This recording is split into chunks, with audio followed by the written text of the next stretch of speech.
كان بيحفروا عادي جدا يا جماعة في الجنينة بتاعتهم، ومرة واحدة ما لاقوش خزنة، دول لقوا اتنين. فحاولوا يفتحوها بايديهم ما عرفوش، فزقوها كده بعيد شوية وجابوا الخزنة دي، وقعدوا يكسروا فيها باللودر زي ما احنا شايفين كده وبالمنشار، ويقطع المفاصل بتاعتها علشان يفتحها.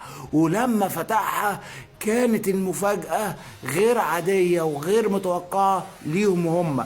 كل خزنة عبارة عن دورين، كل دور في الدور الأولاني فيه فلوس، والدور التاني بيحاولوا يفتحوه بكل قوة. طبعا اتحمسوا جدا لما شافوا الخزنة الأولانية مليانة فلوس، ولما جم يفتحوا الدور التاني بتاع الخزنة ما عرفوش إلا بصعوبة، فحاولوا يكسروه بالشكل اللي انتوا شايفينه ده.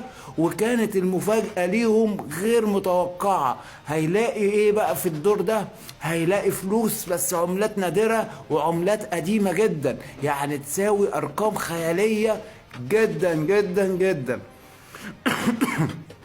سوري.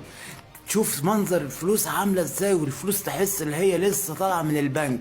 والدرج الصغير ده كمان هيهوسك، هيجننك، لانك هتشوف فيه حاجات غريبة وعجيبة زي ما احنا شايفين كده. هي فلوس برضو، بس عملات ايه؟ قديمة زي ما قلت لك. وكمان دي مش من عملة $100، دي هتبقى من عملة.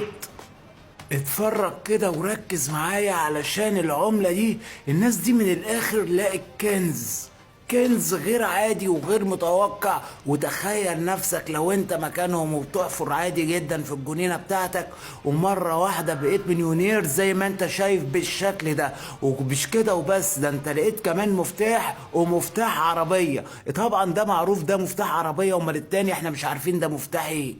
تخيل ده هيكون